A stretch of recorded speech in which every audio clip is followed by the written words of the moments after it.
मेरे प्रिय बच्चे, कैसे हो तुम? क्या तुम्हें पता है कि तुम बहुत भाग्यशाली हो और आज तुम्हें ये संदेश प्राप्त हुआ है, तो ये मात्र कोई संयोग नहीं है। ये प्रामाणिकता है कि तुम्हारा सौभाग्य अब नजर आने वाला है। मैं तुम्हें तुम्हारे भविष्य की सच्चाई को बताने और तुम्हें आगाह करने आया हूं, क्योंकि जो अब मैं बताने वाला हूं, वो बातें तुम्हारे जीवन के लिए बहुत खास है और इस सच्चाई से मैं तुम्हें स्वयं ही अवगत कराऊंगा। इसलिए तुम्हें हर परिस्थिति में इस संदेश को पूरा सुनना है। किसी भी हाल में इसे बीच में छोड़कर नहीं जाना है। प्रिय बच्चे, आज तुम्हें अपने साथी से संबंधित बहुत महत्वपूर्ण बात पता चलेगी। तुम्हें ज्ञात है कि तुम्हारा साथी तुमसे निस्वार्थ भाव से प्रेम करता है। उसके मन में किसी प्रकार का कपट नहीं है, ना ही किसी तरह का लालच है। लेकिन कुछ बातें हैं जिसे जानना तुम्हारे लिए जरूरी है। किंतु उससे पहले मैं तुम्हें यह बताना चाहता हूं कि तुम्हारी एक बहुत बड़ी मनोकामना पूर्ण होने वाली है और अब वो समय आ गया है जब तुम्हारी एक बहुत बड़ी इच्छा को पूरा कर दिया जाए। मेरे प्रिय, बहुत समय से तुम दोनों का मिलन संभव नहीं हो पा रहा था। इस मिलन को भी संभव करने का समय आ गया है। मैं तुम्हारे आत्मसंगी की बात कर रहा हूं। आत्मसंगी सदा वो नहीं होता जो तुम्हारे साथ है। आत्मसंगी वो नहीं होता जो तुम्हें दिखाई दे रहा है। ये एक गूढ़ बात है जिसे तुम्हें जानना होगा और इस मिलन से एक बहुत बड़ा सौभाग्य तुम्हें प्राप्त होगा और एक कभी न टूटने वाले बंधन की शुरुआत होगी। तुम्हारा साथी इस समय विभिन्न प्रकार के विचारों से घिरा हुआ है और अब उसके मन में अस्पष्टता आ जाने का भी समय आ चुका है। वो बहुत बेचैन है। उसके मन में उदासी छाई थी, लेकिन अब वो उदासी भी दूर होने वाली है। जब प्रेम सच्चा होता है तो अलौकिक जगत से ही यह मिलन संभव हो जाता है और फिर जब तुम दोनों का यह चमत्कारिक मिलन संभव होगा तो इससे एक नवीन ऊर्जा का जन्म होगा। यह ऊर्जा पवित्र है, यह ऊर्जा अविस्मरणीय है, यह ऊर्जा चकित कर देने वाली है। और जब यह ऊर्जा इस संसार में जन्म लेगी तो तुम्हारी मनोरथ एक एक करके पूर्ण होने लगेंगे। तुम्हारा साथी तुम्हारी प्रशंसा के गुण गाता है। वो सबसे तुम्हारी अच्छाइयां बताता फिरता है। वो सदैव तुम्हारा ही विचार किया करता है।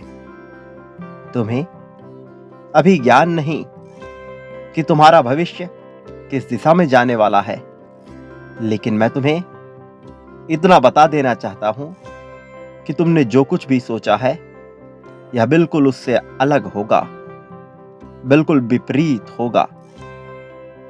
यह सकारात्मकता से ही भरा हुआ होगा, जैसा कि तुमने कई बार विचार किया है। लेकिन इसके होने का ढंग और इसके घटित होने की प्रक्रिया दोनों अलग होगी। मैं ये नहीं कह रहा कि तुम्हारा भविष्य केवल आनंद से भरा हुआ है, बल्कि आनंद के बजाय वहां शोक की कोई व्यवस्था नहीं होगी, अर्थात अशोक होगा। इसका अर्थ यह है कि तुम्हारे जीवन में आने वाले भविष्य में दुख का कोई स्थान नहीं है। आनंद की मात्रा कम या ज्यादा हो सकती है। आनंद तुम्हारे कर्म, तुम्हारे कृत्यों पर निर्भर करते हैं, लेकिन दुख नहीं होगा, यह बात स्पष्ट रूप से तय है। और इस मिलन के साथ ही तुम्हारे विवेक में भी अभूतपूर्व वृद्धि होगी, और ऐसा होना आवश्यक भी है। जब मनुष्य के भीतर जागृति की अवस्था आती है, तब मनुष्य का विवेक पहले से भी ज्यादा बढ़ जाता है। उसका आभा मंडल इतना विस्तारित हो जाता है कि वो सही गलत का चुनाव बहुत ही आसानी से कर पाता है। तुम जो कि अपने जीवन में बहुत से गलत फैसले ले चुके हो, अब तुम्हें इससे ऊपर उठकर उचित फैसले लेने का समय आ गया है। द्वार खुल रहा है, रोशनी फैल रही है, और ये प्रकाश तुम्हारे मन को ज्ञान के सागर से सराबोर कर देगा। ये प्रकाश तुम्हारे भीतर के अहंकार को समाप्त कर तुम में ब्रह्म को भर देगा, और यह अवस्था ब्रह्म में लीन हो जाने की अवस्था के ही समान होगी। कुछ बातें हैं जिनसे अभी तुम्हारा परिचय नहीं हुआ है। कुछ ऐसे हालात हैं जो तुम्हारे जीवन में नए स्तर पे नए तरीके से आएंगे। इन हालातों में ऐसा नहीं है कि चुनौतियां नहीं होंगी, ऐसा भी नहीं है कि ये हालात बहुत आसान होने वाले हैं। ऐसा नहीं है कि इन हालातों में तुम्हें घबराहट नहीं होगी, लेकिन इन सबसे ऊपर मैं तुम्हें बता दूं कि इन हालातों में रोमांच होगा। इन हालातों में आत्मविश्वास के बढ़ जाने की प्रक्रिया शामिल होगी। इन हालातों में प्रेम के बढ़ जाने की घटना घटित होगी। इन हालातों में तुम वो नहीं रहोगे जो अभी हो। इन हालातों में तुम निखरोगे। इन हालातों में तुम्हारा वर्चस्व बढ़ेगा। तुम्हारा आभा मंडल प्रकाश से इस तरह से भर जाएगा मानो एक नए ब्रह्मांड का ही निर्माण हो रहा हो। तुम स्वयं को सृजनकर्ता के रूप में महसूस कर पाओगे। तुम स्वयं को एक ऐसे व्यक्ति के रूप में महसूस करोगे जिसके भीतर से भय समाप्त होगा, जिसके भीतर करुणा भरी हुई होगी, जो करुणा का सागर होते हुए भी किसी से भयभीत नहीं होगा, जिसे ना मृत्यु का भय होगा, ना असफलता का भय होगा, ना प्रेम के छिन जाने का भय होगा, ना ही किसी प्रकार से किसी के समक्ष कुछ कह देने का भय होगा। तुम ब्रह्म में लीन हो जाने वाली अवस्था को प्राप्त होने वाले हो। मैं नहीं कहता कि तुम संन्यास्त हो जाओगे। मैं यह भी नहीं कह रहा कि तुम इस भौतिक संसार को त्याग दोगे। ऐसा बिल्कुल भी नहीं होगा, बल्कि अब आने वाले भविष्य में तुम और भी ज्यादा बेहतर तरीके से इस भौतिक संसार का लाभ उठा पाओगे, इस भौतिक संसार के महत्व को समझ पाओगे। तुम अब ब्रह्मांड के ऊर्जा चक्र के घेरे में हो। तुम अब नियति के उस खेल में शामिल हो चुके हो जहां तुम्हारी जीत बहुत पहले लिखी जा चुकी थी। यह गाथा आज से नहीं लिखी गई है, पिछले कई जन्मों से यह कहानी लिखी जा रही है, दोहराई जा रही है। हर बार तुम धूल से निकले हुए उस पुष्प के समान होते हो जो ऊंचाई पर पहुंचकर लोगों को अपनी सुगंध से मंत्रमुग्ध कर डालता है। तुम उस वृक्ष के समान हो जाते हो जो लोगों को शीतलता प्रदान करता है, छाया प्रदान करता है, फल प्रदान करता है, और फिर भी उसका वर्चस्व कभी समाप्त नहीं होता। तुम वो हो जाते हो जिसका महत्व बढ़ता ही जाता है, जिसकी कद्र न केवल कोई एक दो मनुष्य बल्कि समस्त संसार करने लगता है। और आज भी तुम उस राह पर बढ़ चले हो। ब्रह्मांड में यह घटना पहले ही घटित हो चुकी थी। तारों के जन्म के साथ ही वो कण तुम में बस चुका था। ये कोई आज की घटना नहीं है। आज से लगभग 15 करोड़ अरब वर्ष पूर्व यह घटना घटित हो चुकी थी और यह निरंतर जारी है।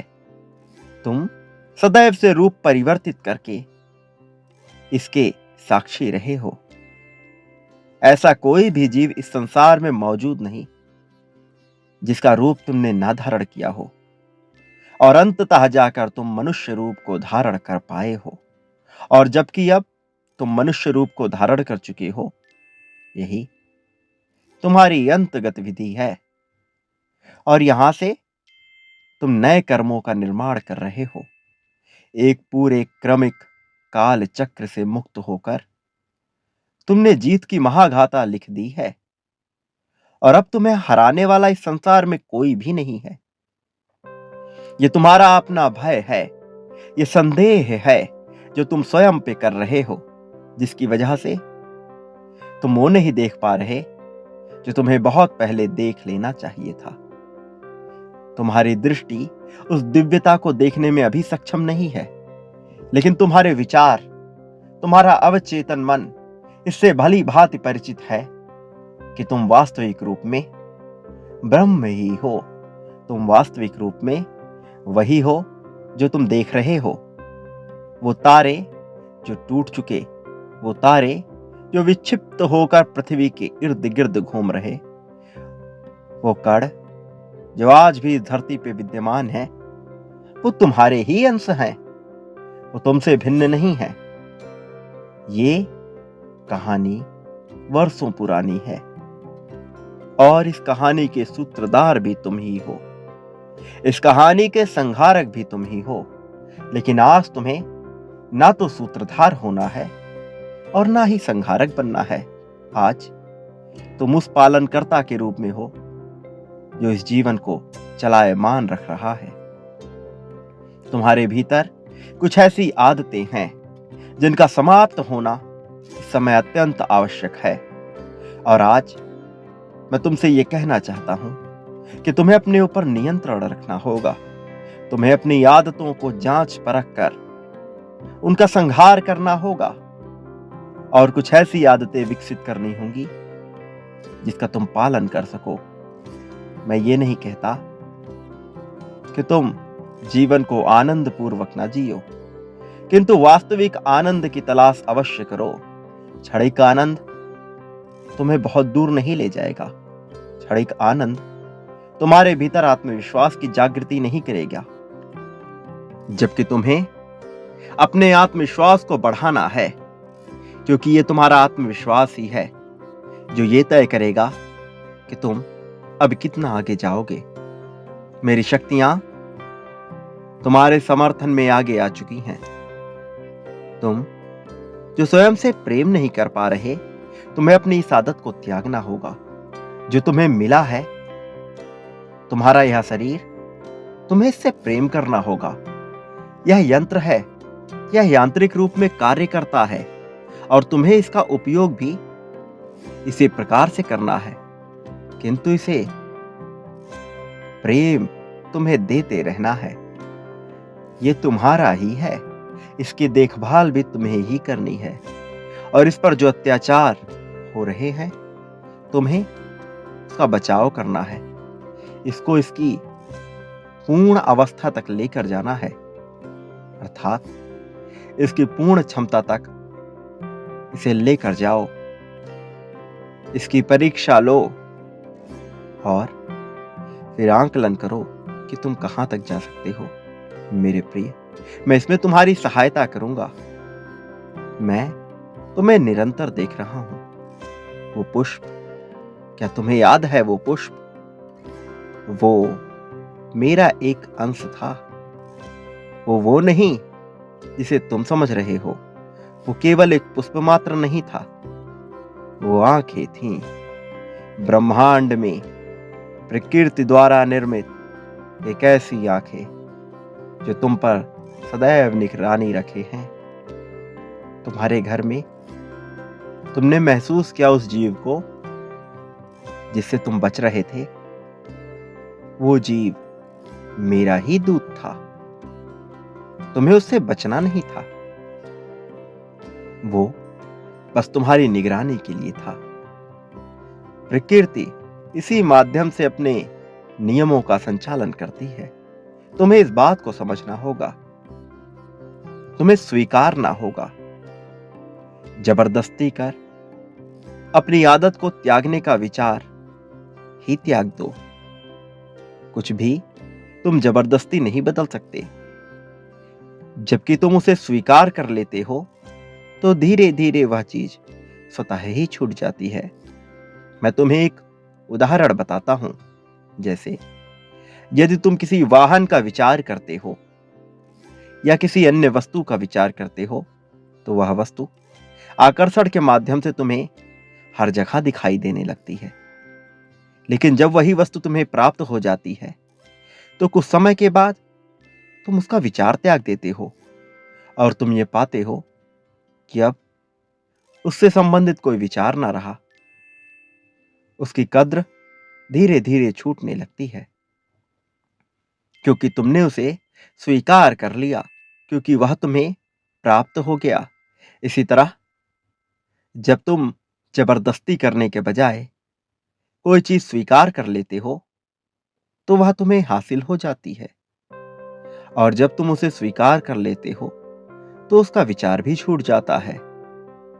इसी तरह से वो आदतें जिनका तुम्हें संहार करना है, तुम उसे स्वीकार कर लो।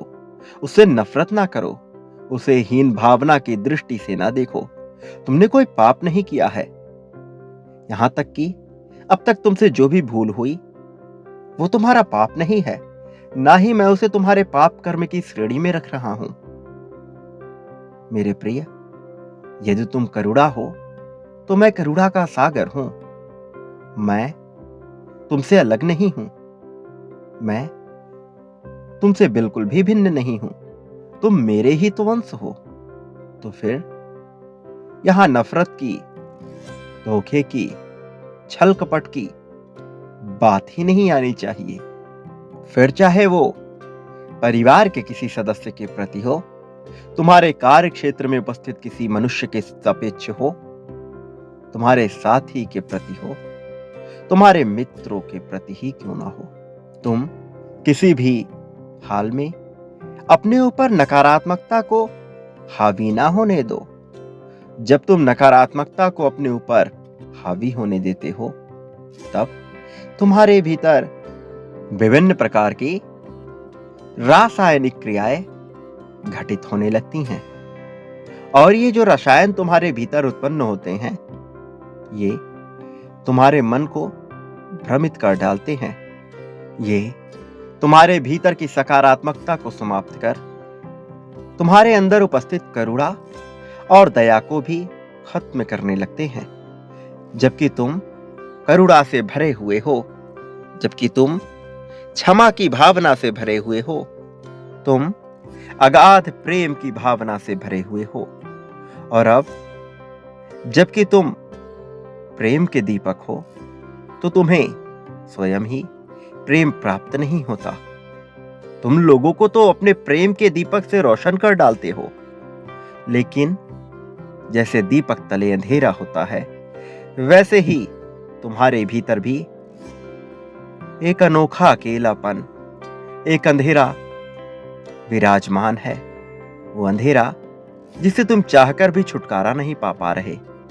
तुम्हें ऐसा कोई मार्ग ही नजर नहीं आ रहा जिससे तुम सुकून के उन क्षणों को जी सको जिसकी कामना तुमने सदा से की है। कभी भौतिकता तो कभी सामाजिकता ने तुम्हारे हाथों को रोक रखा है, और यही वजह है कि तुम सुकून को हासिल नहीं कर पा रहे। लेकिन मेरे प्रिय बच्चे, मैं तुम्हें उदास नहीं देख सकता। मैं तुम्हें हारा हुआ नहीं देख सकता। ना ही मैं तुम्हें थका हुआ देख सकता हूं, ना ही तुम्हें अपमानित होता देख सकता हूं, और ना ही मैं ये देख सकता हूं कि तुम में निराशा भरी हो, नकारात्मकता भरी हो। क्योंकि तुम्हारा आभा मंडल इतना प्रभावशाली है कि जो भी तुम्हारे ऊर्जा कक्ष में आता है वह तुमसे प्रभावित हुए बिना रह नहीं सकता। और अब जबकि तुम्हारे मन में नकारात्मकता भरी हुई होगी, तो जो भी तुम्हारे आभा मंडल के क्षेत्र में आएगा वह भी स्वतः ही नकारात्मक हो जाएगा। और फिर यदि मुरझाए पुष्प जन्म लेने लगे, नकारात्मकता जन्म लेने लगी, तो यह मानवता धीरे धीरे कर स्वतः ही समापन की ओर चली जाएगी। और मैं नहीं चाहता कि प्रकृति में ऐसा कोई भी घटना घटित हो। तुम एक अग्रदूत हो। तुम अपने परिवार के पहले ऐसे सदस्य बनने वाले हो जो अपने परिवार में इतनी समृद्धि, इतना सुकून लेकर आएगा कि हर कोई तुम जैसा बनने को विवश हो जाएगा। कुछ घड़ी तुम्हारे साथ बिताने को सबका मन विचलित हो उठेगा। तुमसे मात्र मिल लेना ही लोगों के लिए सौभाग्य की बात होगी। मैं तुम्हारे जीवन को ऐसे रंगों से सजा दूंगा कि हर कोई उन रंगों में भीगकर रंगीन हो जाना चाहेगा। मेरे प्रिय, तुम्हारे वे सभी शत्रु जो आज तुम्हारी बुराई करते हैं, एक दिन तुम्हारा अनुसरण कर तुम्हारे अनुयायी बन जाना चाहेंगे। मेरे प्रिय बच्चे, तुम जीत के द्योतक हो। तुम जीत के अग्रदूत हो। जीत तुम्हारी रगों में बह रहा है। और फिर तुम्हें कौन हरा सकता है जब तुम पर मेरा आशीर्वाद स्वयं ही विराजमान है। तुम्हारा साथी जो जन्मों जन्मों से तुम्हारी तलाश में है, अब उससे तुम्हारे मिलन को संभव करने का समय आ गया है। ये दूरी अब और नहीं चल सकती, क्योंकि इस मिलन का होना आवश्यक है। और जब यह मिलन संभव होगा, तब संसार में एक प्रकार की सकारात्मकता व्याप्त होगी। तुम्हें अभी आभास नहीं कि तुम्हारा क्या महत्व है। तुम्हें इसका ज्ञान नहीं कि तुम किस तरह से इस पूरे ब्रह्मांड के वो हिस्से हो जिसके मात्र निकल जाने से, मात्र हट जाने से ये पूरा ब्रह्मांड धराशायी हो सकता है। यह ब्रह्मांड वह इमारत है जिसकी सबसे मजबूत नींव, सबसे मजबूत ईंट तुमसे होकर गुजरती है। मेरे प्रिय, तुम ढांचे हो इस ब्रह्मांड के आकार लेने के। तुम्हें इसका ज्ञान नहीं, लेकिन जल्द ही तुम्हें इसका आभास होगा जब तुम ये देख पाओगे कि तुम्हारे आसपास कुछ ऐसी घटनाएं घटित हो रही हैं जिसमें तुम्हारे होने से वो सकारात्मकता की ओर मुड़ जाएंगी। तुम्हारे प्रभाव से लोग इतने प्रभावित हो जाएंगे कि सदैव तुम्हारी ही बातें करेंगे। तुम उपस्थित रहो या ना रहो, तुम्हारी चर्चा सदैव होती रहेगी। तुम चाहे जहां भी रहो, हर कोई तुम्हारी चर्चा ही करता रहेगा। कुछ तुम्हारी चर्चा सकारात्मक रूप में करेंगे, कुछ तुम्हारी चर्चा नकारात्मक रूप में करेंगे, किंतु यह तो तय होगा कि तुम्हारी जीत से हर कोई प्रभावित होगा और तुम जैसा बनने को उत्सुक हो जाएगा। वो सभी शत्रु जो पीठ पीछे तुम्हारी बुराई करेंगे, वो भी मन ही मन तुम जैसा बनने को बेताब रहेंगे। वो भले ही लोगों से तुम्हारी बुराइयां करते फिरे, लेकिन उनके मन में सदा ही ये आकांक्षा रहेगी कि काश तुम्हारी जगह उनका जीवन होता। मेरे प्रिय, तुम्हारी एक बहुत बड़ी मनोकामना पूर्ण होने का समय आ गया है और इस माह के अंत में तुम बहुत जल्द उसे महसूस करने वाले हो। वो दिन अब दूर नहीं है, बहुत नजदीक है। इसलिए तुम स्वयं को तैयार कर लो और किसी भी तरह के भय को समाप्त करके आगे बढ़ो। वो लोग जो तुम्हारे भीतर भय पैदा कर रहे हैं, उनमें इतनी क्षमता नहीं कि तुम्हें हरा दें। तुम बस बेवजह डर को अपनाए हुए हो, डर का चोला पहने हो। जबकि एक बार तुम इस डर को त्याग दो तो तुम ये देख पाओगे कि तुमसे कुछ भी छूट नहीं रहा। तुम जो छूट जाने का भय अपने मन में रखे हो, वह तुमसे छूट ही नहीं सकता। मेरे प्रिय, मेरा विश्वास करो, मैं केवल तुम्हारी जीत की गाथा लिखने आया हूं, और यह मैं स्पष्ट रूप से खुले दिल पर कह रहा हूं कि मैं सदैव तुम्हारे साथ हूं। और यदि कोई तुम्हें हराने का प्रयत्न भी करेगा, तो वह स्वयं ही उस गड्ढे में गिर जाएगा जिस गड्ढे को उसने तुम्हें गिराने को बनाया था। समापन तो अवश्य होगा, कुछ तुम्हारे शत्रुओं का और कुछ तुम्हारी बुरी आदतों का, और इसमें तुम्हें मेरा सहयोग करना है। तुम्हें अपनी जीत को निरंतर अपने पास बुलाना है, आकर्षित करते रहना है। मेरे प्रिय, इस जीत को अभी तत्काल आकर्षित करो, अपनी ऊर्जा का विस्तार करो। प्रिय बच्चे, अपने दोनों हाथों को जोड़कर कहो कि हे ईश्वर, मेरे जीवन को सकारात्मकता से भर दे और जीत की शक्ति से सराबोर कर दें। इसके बाद संख्या 11-11 लिखकर इस बात की पुष्टि करो कि तुम जीत को अपनाने के इच्छुक हो, और यह लिखो कि मैं बहुत भाग्यशाली हूं, मैं धन को आकर्षित कर रहा हूं, जीत मेरी मुट्ठी में है, ईश्वर सदैव मेरे साथ हैं। मेरे प्रिय, ऐसा लिखना तुम्हारे लिए आवश्यक है, और यह निरंतर करते रहना चाहिए। तुम्हें जल्द ही इसका ज्ञान हो जाएगा। एक बात सदैव याद रखना, चाहे कोई तुम्हारा साथ दे या ना दे, चाहे परिस्थितियां बिल्कुल ही तुम्हारे विपरीत हों, चाहे ये समस्त ब्रह्मांड ही तुम्हारे विपरीत क्यों ना हो जाए, चाहे कोई शक्ति, कोई देवी देवता, कोई दैव, कोई दानव, कोई दैत्य, कोई भी तुम्हारे खिलाफ हो, मैं परम पिता परमेश्वर सदैव तुम्हारे साथ हूं। मैंने सबको बनाया है, और मैं जानता हूं कि कोई तुम्हारा साथ दे या ना दे, मैं सदैव तुम्हारे साथ रहूंगा। सदा सुखी रहो। मेरे आने वाले संदेशों की ताक में रहना, क्योंकि मैं फिर आऊंगा तुम्हें स्पष्ट रूप से वो बताने जिसकी स्पष्टता तुम्हें अब तक हो जानी चाहिए थी, किंतु किसी कारणवश तुम मुझसे चूक रहे हो। तुम्हारा कल्याण होगा।